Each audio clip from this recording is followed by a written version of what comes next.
안녕하세요. 최만식 작가의 단편소설 생명의 유희 낭독해 드릴게요. 작가에 대한 설명은 이미 저희 채널에 최만식 작가의 작품들이 많이 올라가 있으니까 참고하시기 바랍니다. 그럼 지금부터 작품 만나보시죠. 늦은 봄 첫여름의 지리한 해가 오정이 훨씬 겹도록 K는 자리에 누운 채 일어나지 아니하였다.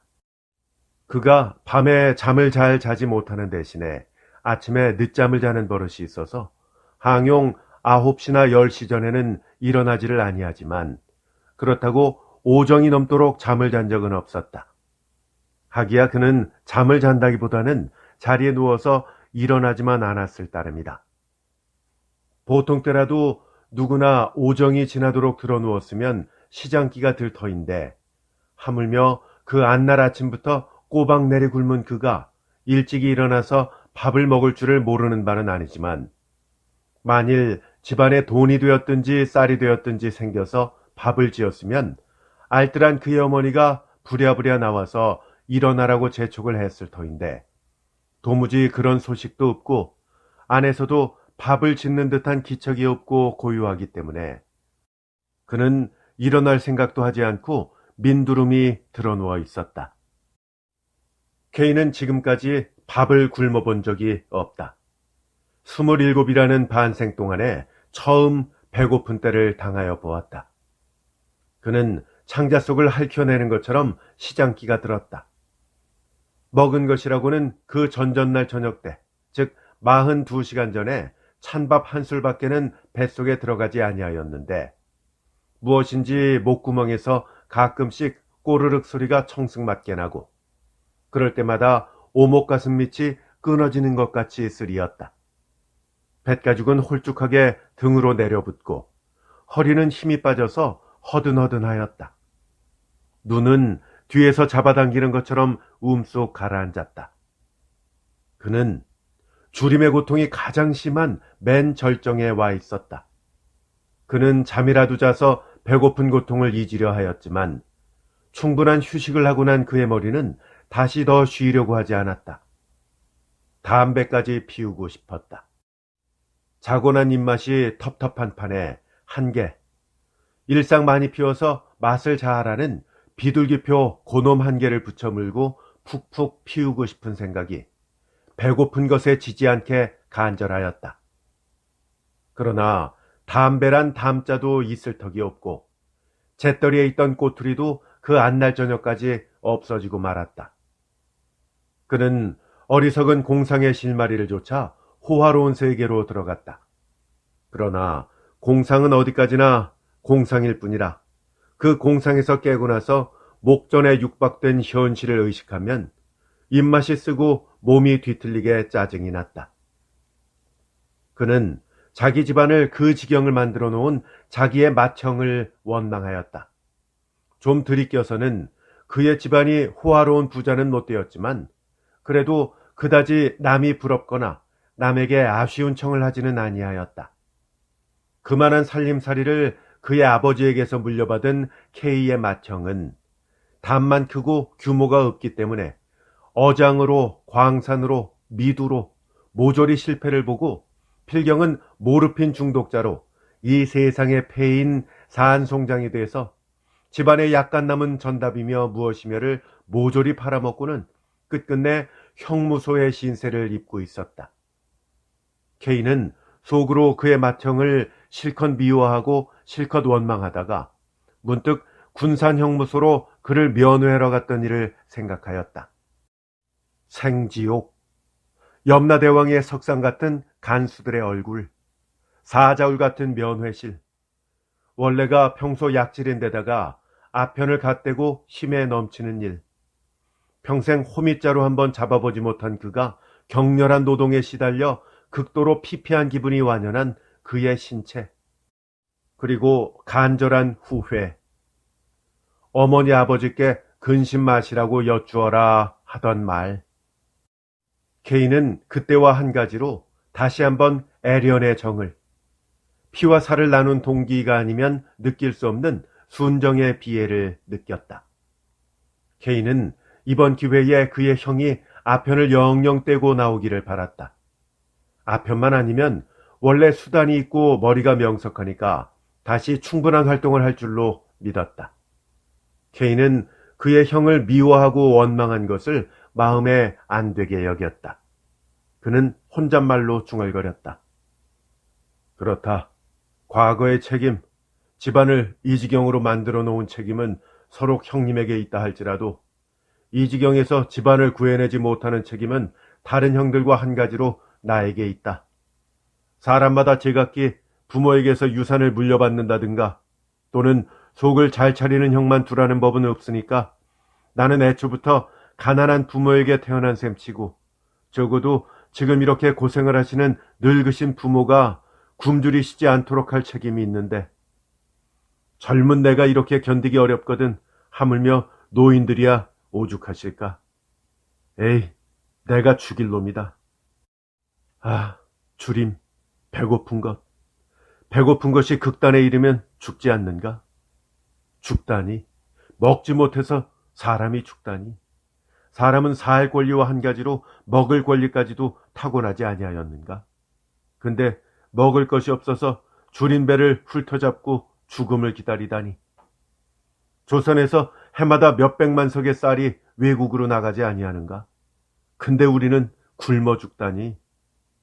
지금 이 고을에도 부자놈의 창고 속에는 곡식이 늘비하게 썩어 자빠져 있지 아니한가?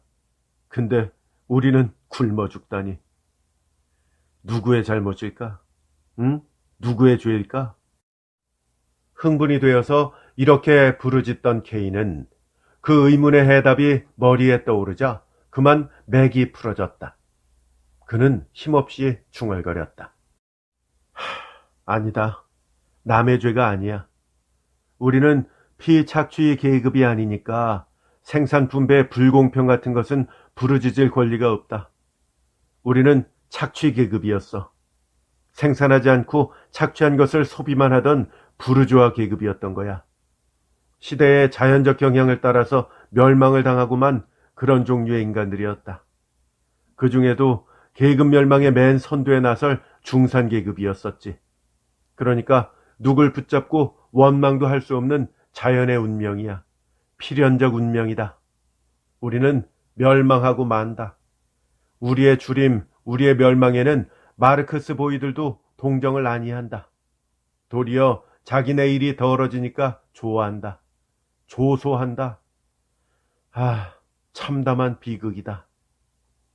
케인은 마지막에 와서 자기도 모르게 비참한 소리로 부르짖었다. 그 부르짖는 소리는 다시 돌이켜서 그의 심경을 자극하였다. 그의 얼굴에는 비참한 빛 위에 반항의 기분이 떠올랐다. 그는 다시 중얼거렸다. 아니다. 그건 인간의 본능에 어그러지는 말이야. 사람은 배가 고프면 본능적으로 먹으려 하지. 그 먹는 것을 위해서는 자기의 전 존재의 힘을 다해서 싸우는 거야.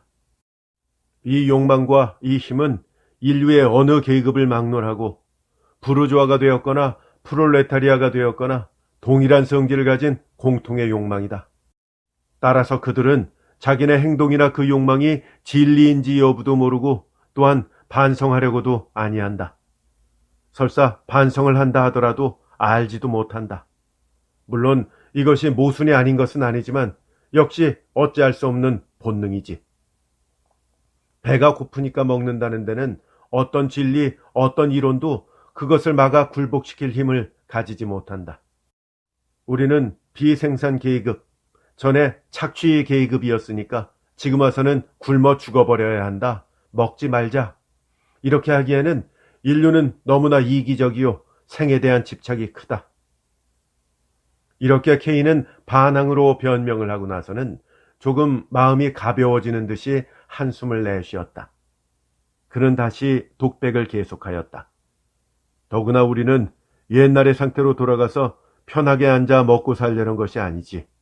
단지 목전에 주림과 죽음이 육박했으니까 그것을 면하고 또 그 다음에는 그만한 안정이나마 연장을 해 나가겠다는데 지나지 못하는 것이지. 하물며 우리 아버지와 어머니는 지금 러시아로 가시더라도 젊은 노동자에게 지지 않도록 활동을 하신다. 실상 러시아에서 같으면 그이들은 당당한 국가의 부양을 받아야 할 것이야. 또 우리 집안의 여자, 즉 형수들도 집안 살림살이를 해가는 노동 능률로 봐서 결코 비생산 계급은 아니야. 온전한 비생산 계급, 착취 계급, 고등 유미는 우리 5 형제뿐이다. 근데 아무 죄도 없고 당당히 살 권리가 있는 그들이 우리와 운명을 같이 하다니. 우리가 죄다. 내가 죄인이다. 난 골동품이다. 거만한 기생충이다. 사회적으로도 그렇고 가족적으로도 그렇다. 그들은 지금 나와 한 가지로 아사에 직면하고 있다. 안 될 말이다. 그들이 죽어서는 안 된다.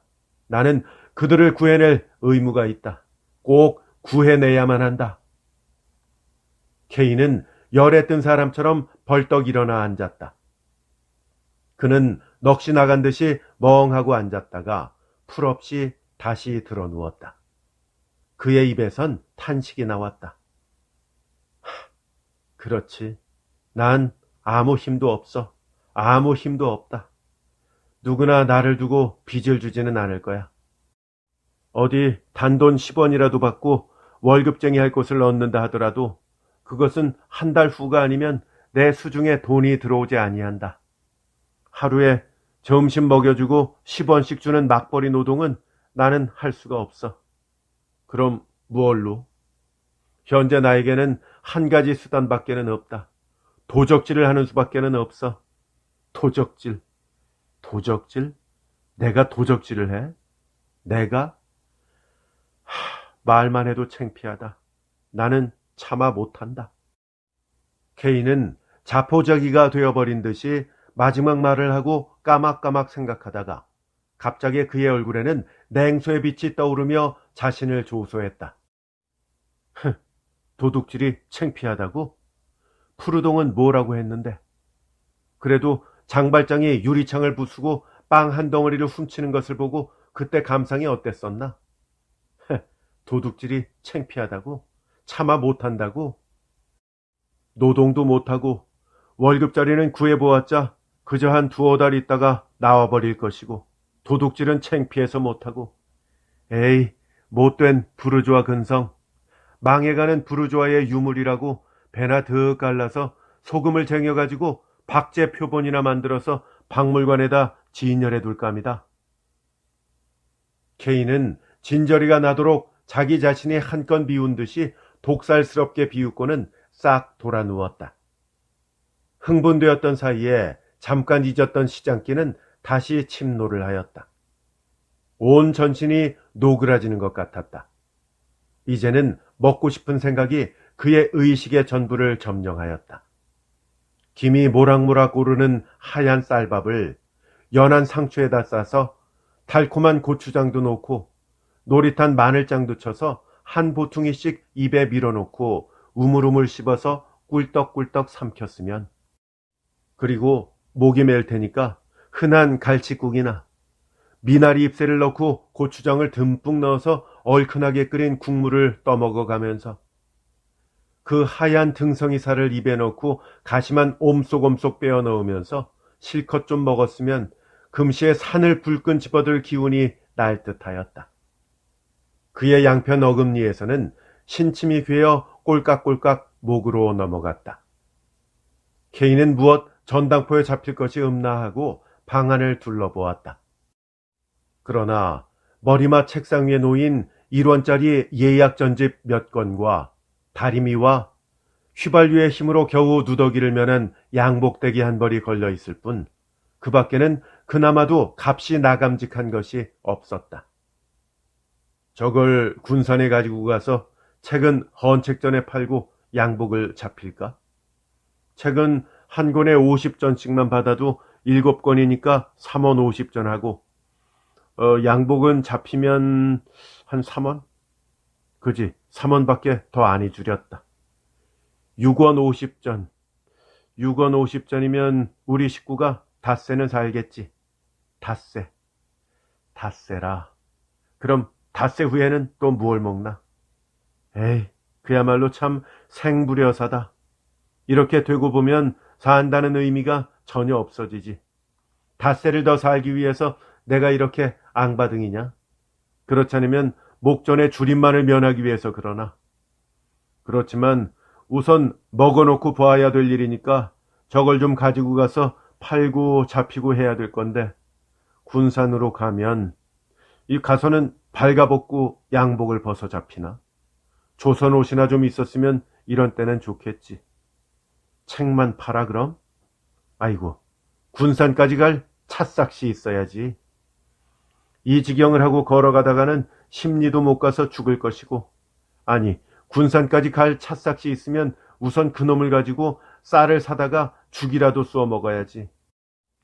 아이고, 어떻게 하나. 이럴 수도 없고 저럴 수도 없고. 에이, 망했다.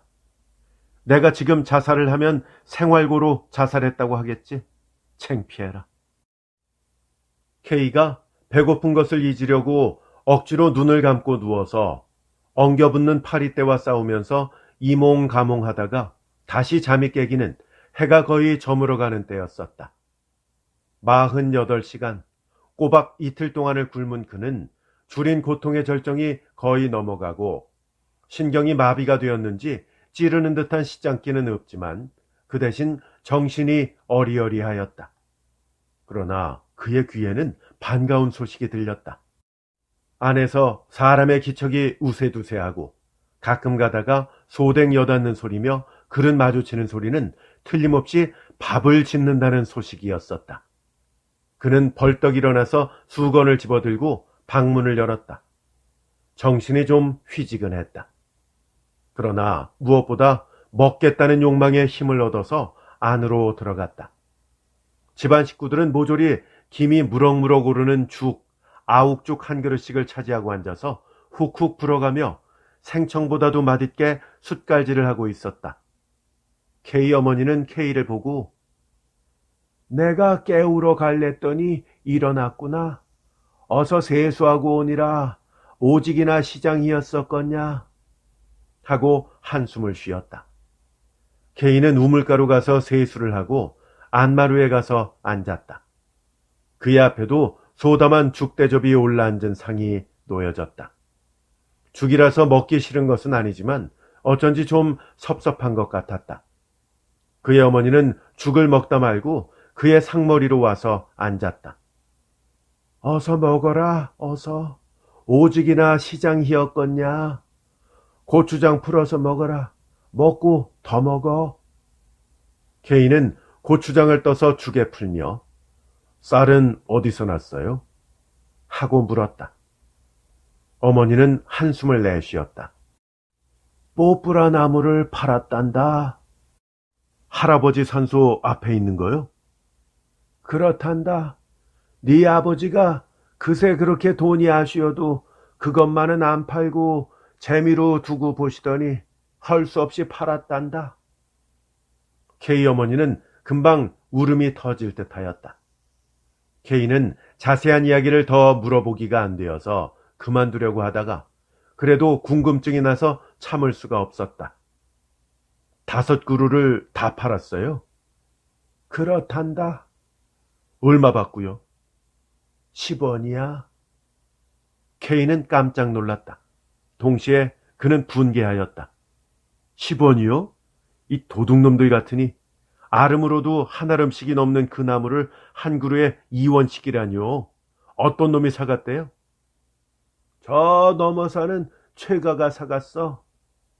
돈은 다 찾고요. 웬걸? 우선 1원 50전만 주고 나머지는 내일 저녁 때 가져온단다. 그럼 그 1원 50전으로 쌀을 사셨군요. 쌀 한 말 샀다. 한 말 사서 닷되는 작은 집에 보내고 닷되는 우리가 먹고. 아버지 진지는요? 작은 집에서 갖다 드리라고 희었다. 너도 있고 희어서 밥을 헐라고 희었더니 내일 저녁까지 먹기가 모자라게 생겨서 우리는 죽을 쏘아 먹고 작은 집은 식구가 적으니께 세 끼니 밥을 희어서 먹을만 하길래 그렇게 허라고 희었다. K는 죽 한 숟갈을 떠서 먹어보았다. 오래 시장했던 끝이라 맛이 어떠한지 알 수 없지만 48시간 만에 입으로 들어가는 것이라고 생각하니 도시 맛을 분별할 여부도 없이 목구멍으로 술술 넘어갔다. 그의 어머니는 자리로 돌아가서 다시 죽을 먹었다. 케인은 한참 동안 말없이 먹다가 다시 물었다. 나무는 언제 베어간대요? 내일 저녁 때 돈 나머지 갖고 와서 베어간단다. 네 아버지는 뽀뿌라 나무 밑에 앉아서 우시더라. 이 말을 듣는 케인은 그렇지 않아도 마음에 걸려서 조마조마해서 물은 것인데 그 말을 듣자 대번에 목이 콱 메이는 듯하였다. 그의 눈앞에는 자식을 잘못 둔 탓으로 말년에 모진 고생을 하는 노인, 그 선산 앞에 유일한 기념으로 남겨둔 나무를 팔고 안타까워서 그 나무 밑에서 울고 있는 여윈 노인, 그 아버지의 환영이 석연히 떠올랐다. 기름 다한 등잔에서 꺼져가는 불 같은 이 하루하루 쇠진해서 가시는 아버지, 앞으로 몇 해를 더 살아계시지 못할 아버지신데. 케인은 속으로 탄식을 하였다. 그러면서 체호프의 벚꽃 동산을 상상하였다. 케이가 죽 한 대접을 다 먹었을 때 그의 어머니는 주발에 담은 죽 한 그릇을 더 가지고 와서 더 먹으라고 권하였다. 더 먹어라. 이틀이나 굶어서 오직이나 시장이었겠냐. 이따가 시장 허장케 더 먹어라. 니더를 이날 이때까지 배는 안 골리고 키워오다가 이 지경을 당하니께 눈이 캄캄하다. 케인은 먹은 한 그릇도 과한 셈이라 더 먹을 수가 없었지만 어머니의 간곡한 권유에 몇 숟갈을 더 덜어서 놓았다. 어머니, 육신이 멀쩡한 자식들이 부모를 공양하는 것이 옳아요? 아니면 아무짝에도 쓸데없는 자식들이 굶는다고 부모가 고생하시면서 먹여 살리는 것이 옳아요? 그래도 부모 된 마음이 그렇냐? 어머니 아버지가 우리를 너무 귀여워하시기만 했지 못된 버릇을 잡아주시지 않았기 때문에 오늘날 모두 이 지경이 된 것을 지금도 모르시오? 자식이 5이나 된다는 것이 모두 잡아먹지도 못할 감이 아니에요. 암만 그리도 부모 된 마음은 그렇지 않느니라. 그렇지 않기는 뭐가 그렇잖아요. 한 집안에 아편정이가 둘씩이나 되고 그렇지 않으면 번들번들 놀면서 부모 고생이나 되시게 하고 그런 자식들 나 같으면 돌아다도 안 보겠습니다. 그럴래서야 부모 자식 사이에 좋다할 것이 무엇 있겠냐. 좋아도 자식, 나져도 자식, 잘나도 자식, 못나도 자식. 자식한테 가는 정은 일반이지. 자식이 잘 벌어다가 호강스럽게 먹여 살린다고 더 사랑하고 불효한다고 미워하고 돈벌이 못한다고 안 돌아본 데서야 그게 어디 부모냐. 너는 아직 모른다. 너도 부모가 되어 보아야 그런 것 저런 것을 알게 된다. 인제 두고 보아라. 자식이 잘못될수록 애처롭고 불쌍한 마음은 더하느니라. 케이의 어머니 하는 말은 조금도 가식과 과장이 없이 마치 물이 얕은 곳을 따라 저절로 흐르는 것처럼 자연스럽고 그 자애로운 품은 예수가 창생에게 대한 그것이나 질 바 없이 깊었다. 케이는 다른 때와 한 가지로 불평을 겉으로 내어 뿜기는 하지만 역시 마음으로는 고개를 숙이지 않을 수 없었다. 그의 어머니는 말을 잠깐 그치고 담배가 아니라 뽕 잎석이 말린 것을 담뱃대에다 넣어가지고 불을 붙여 서서히 빨면서 말을 이었다. 그러닌게 너나 어서 속을 차려서 돈을 벌어갖고 잘 살아라. 이렇게 굶주리고 고생하던 일을 일러가면서 잘 살아라. 그러면 네 아버지하고 나하고 찾아가마.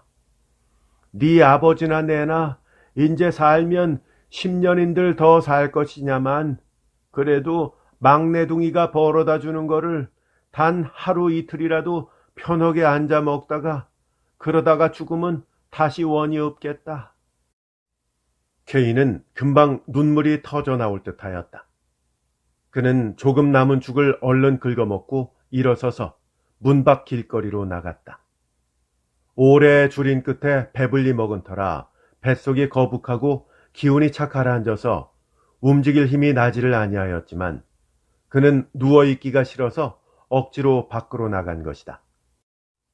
K의 일념은 오로지 어떻게 무슨 짓을 해서라도 설사 자기 앞길에 전부를 희생해서라도 그의 어머니 아버지가 살아있을 동안만 편안하게 봉양을 하고 싶었다. 그러나 그 방법을 생각하면 아무리 생각해도 묘연하였다.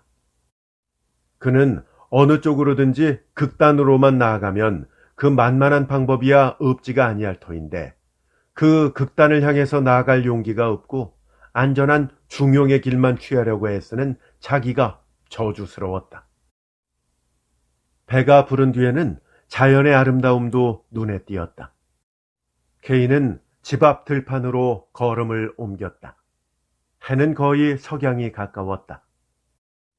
봄내 물이 실렸던 문온에는 노란 물반드기 꽃이 아담하게 피어서 가는 봄을 마지막 장식하였다. 먼 본론에서 석양 햇빛을 받아 일어나는 게으른 반사는 저물어가는 하루해의 쇠잔함을 도우려는 듯이 한심스러웠다. 한창 우거져가는 짙은 숲에 쌓인 고란에서는 곳곳에서 저녁 연기가 솟아올라왔다. 밤마다 가득 들어선 보리목은 노르스름하게 익어서 보릿고개를 바라보고 올라오던 사람들에게 안심의 신호를 보이는 듯하였다. 남산은 푸르렀다. 산속에서 오는 짤막한 뻐꾹새 소리도 푸르게 들렸다. 들에서 일하는 사람들의 흰 그림자는 아직도 그치지 아니하였다. 푸른덕에 메인 하얀 염소만이 해가 저문 것이 걱정스러운 듯이 매하고 울었다. 논 귀퉁이를 조금씩 차지한 못자리판도 파란 우단을 펼쳐놓은 것 같이 귀인성 있게 자라났다. 모든 것은 질탕한 환락의 봄 꿈에서 깨어 줄기차고 무게 있는 활동을 하는 기분이 완연히 떠올랐다. K의 머릿속에는 가지각색의 명상이 두서를 차릴 수 없이 샘물 솟듯 솟아올랐다. 그는 기울어지는 해를 바라보고 탄식을 하였다. 서산 낙일, 서산에 지는 해, 하루를 두고 정해진 운명.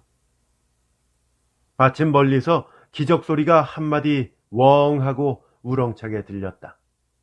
K는 기차를 연상하고 서울을 연상하고 그리고 서울, 과거의 서울 생활이 모두 연연하게 그리운 자태로 지나간 그때 당시에는 싫던 것까지라도 눈앞으로 어릿너릿 지나갔다.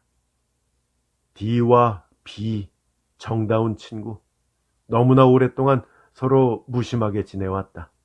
그리고 R. K는 불현듯이 서울이 가고 싶었다. 가고 싶은데 갈 수 없음을 생각할 때 더욱 가고 싶었다. 그는 발길을 돌이켰다. 자기 집이 눈에 보임에 어떻게 하면 좋은가 하는 생각에 마치 못 먹을 것을 먹은 것처럼 마음이 꺼림칙하고 두서없는 계책이 시끌덤벙하게 머릿속으로 드나들었다. 그는 자문자답을 하였다.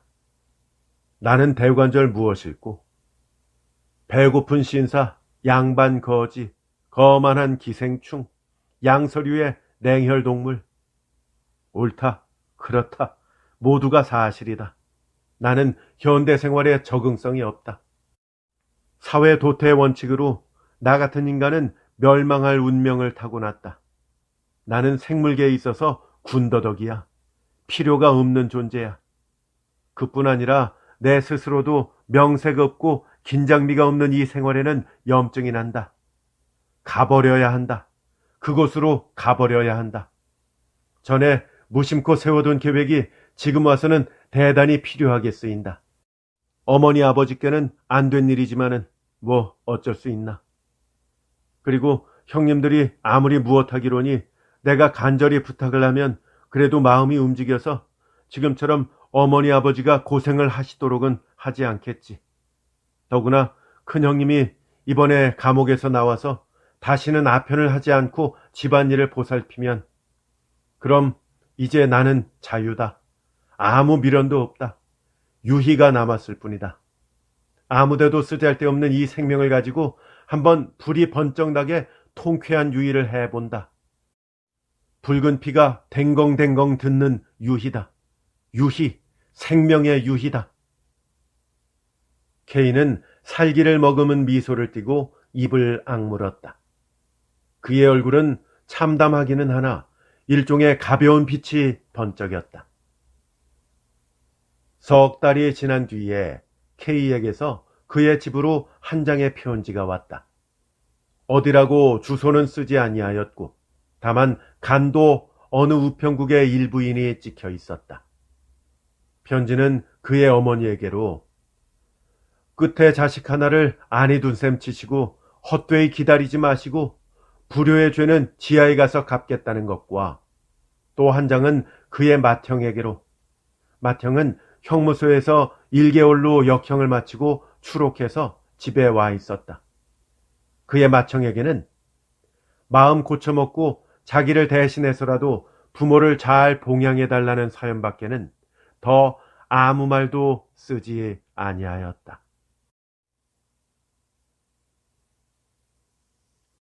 최만식 작가의 단편소설 생명의 유희였습니다. 재밌게 감상하셨는지요? 아편 얘기가 나오는데요. 강경애 작가의 마약, 이익상 작가의 버릇, 김동인 작가의 아부용, 그리고 최만식 작가의 불효자식 함께 추천드립니다. 이 작품들 모두 저희 채널에 올라가 있고요. 본 동영상 설명란에 링크도 걸어 놓았습니다. 그리고 굶주림을 소재로 한 작품들도 여럿 있지요. 백신혜 작가의 적빈, 호도, 이효석 작가의 줄이면, 최만식 작가의 앙탈 함께 추천드립니다. 저희 채널에서 모두 검색 가능하십니다. 그리고 최만식 작가의 작품들이 많이 올라가 있다고 말씀을 드렸는데요. 이 풍자소설의 걸작인 치숙, 맹순사, 미스터 방 함께 올라가 있고요. 걸작 단편들이죠. 언약, 쑥국새, 두순정, 생명, 고운 유혹에 빠졌다가 이런 처지, 암소를 팔아서 그리고 처자 등등이 이미 올라가 있으니까 들어보시고요. 재생 목록에도 따로 분류가 되어 있습니다. 끝까지 함께 해주셔서 대단히 감사합니다. 안녕히 계십시오.